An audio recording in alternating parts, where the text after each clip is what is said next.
আসসালামু আলাইকুম ওয়া রাহমাতুল্লাহি ওয়া বারাকাতুহু।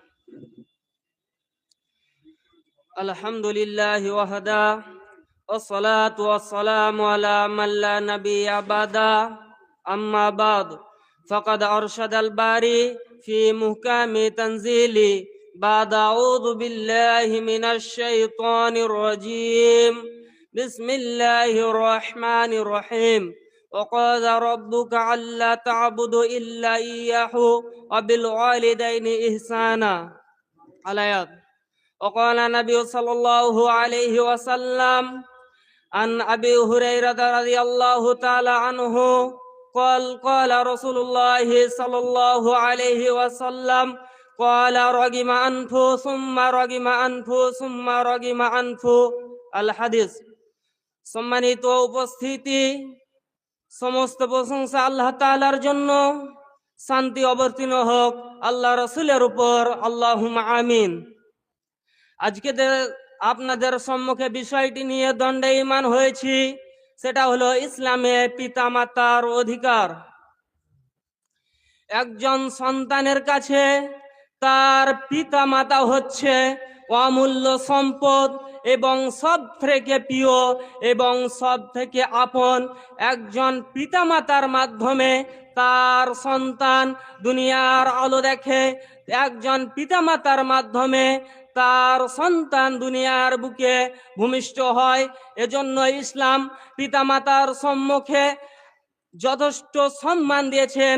এজন্য আল্লাহ তাআলা বলেন সূরা লোকমান সূরা নম্বর 31 14 নম্বর আয়াতের মধ্যে, ওয়াসাইনাল ইনসানা বিওয়ালিদাইহি হামালাতুহু উম্মুহু ওয়াহানান আলা ওয়াহানিন ওয়া ফিসালুহু ফি আমাইনি আনিশকুর লিওয়ালিদাইকা ইলাইয়াল মাসির। মহান আল্লাহ তাআলা বলেন, আমি তোমাদের পিতামাতার সঙ্গে সৎ ব্যবহার করতে আদেশ করেছি। তোমার মাতা একাধারে তোমাকে কষ্টের পর কষ্ট করে গর্ভে ধারণ করেছে এবং একাধারে 2 বছর দুধ পান করিয়েছে। অতএব তুমি তোমার মাতার কৃতজ্ঞ হও এবং আমার নিকটে ফিরে আসো। সম্মানিত উপস্থিতি, আল্লাহ তাআলা আরো বলেন, ওয়াকাযা রাব্বুকা আল্লা তা'বুদু ইল্লা ইয়াহু ওয়া বিল ওয়ালিদাইনি ইহসানা।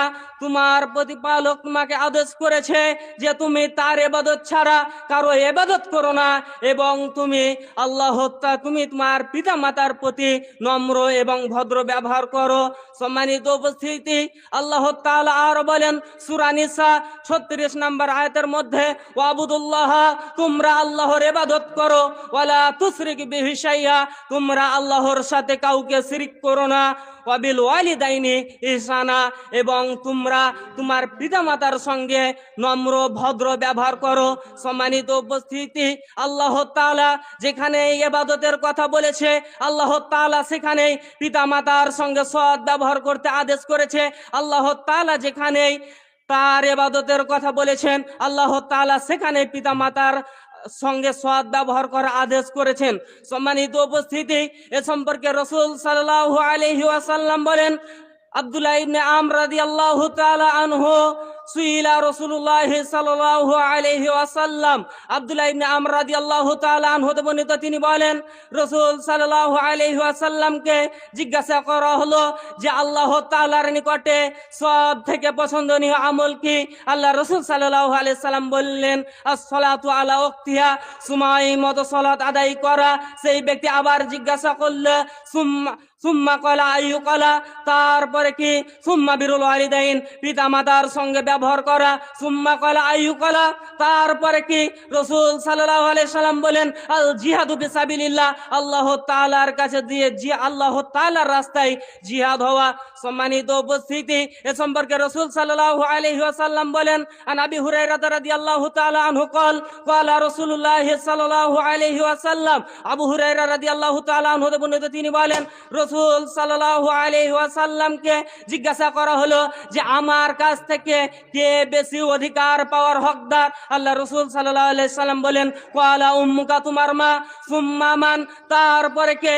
ক্বালা উম্মুকা সুম্মা মান, তারপরে কে? ক্বালা উম্মুকা সুম্মা মান, তারপরে কে? ক্বালা আবুকা।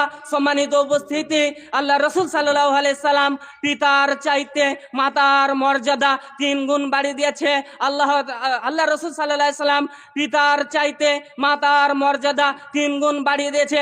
তার কারণ তো আছেই, ঠিকই কারণ রয়েছে, যে এই মাতা তার সন্তানকে কষ্টের পর কষ্ট করে, দিনের পর দিন, রাতের পর রাত তাকে কষ্ট করে গর্ভে ধারণ করেছে, একাধারে 2 বছর দুধ পান করিয়েছে, তাকে কষ্টের পর কষ্ট করে লালন পালন করেছে। মা খেতে বসেছে, সন্তান তার সামনে পেশাব করে দিয়েছে, সেই সন্তানের প্রতি মাতা তার উপর রাগান্বিত না হয়ে সেই মাতা তাকে বুকে আপন করে জড়ে নিয়েছে।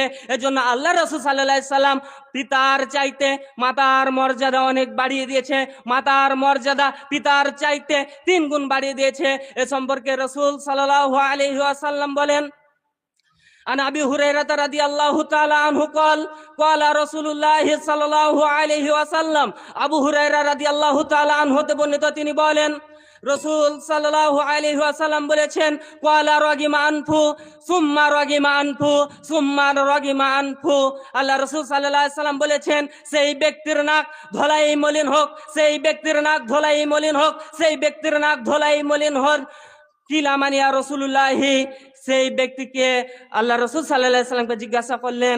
সে বললেন যে আল্লাহ রসুল সাল্লাল্লাহু আলাইহি সাল্লাম বললেন, যেই ব্যক্তি তার বৃদ্ধ পিতাকে পেল, যেই ব্যক্তি তার বৃদ্ধা মাতাকে পেল, অথচ তাদের কাছ থেকে তাদের সেবা যত্ন করে তাদের কাছ থেকে জান্নাত কিনতে পারলো না, সেই ব্যক্তির নাক ধোলাই মলিন হোক, সেই ব্যক্তি ধ্বংস হয়ে যায়। সম্মানিত উপস্থিতি, তাই পরিশেষে আল্লাহ তাআলার কাছে দোয়া করি, আল্লাহ তাআলা যেন আমরা পিতা মাতার সঙ্গে যেন সৎ ব্যবহার করতে পারি, আমরা যেন তাদের সামনে শব্দ না করি।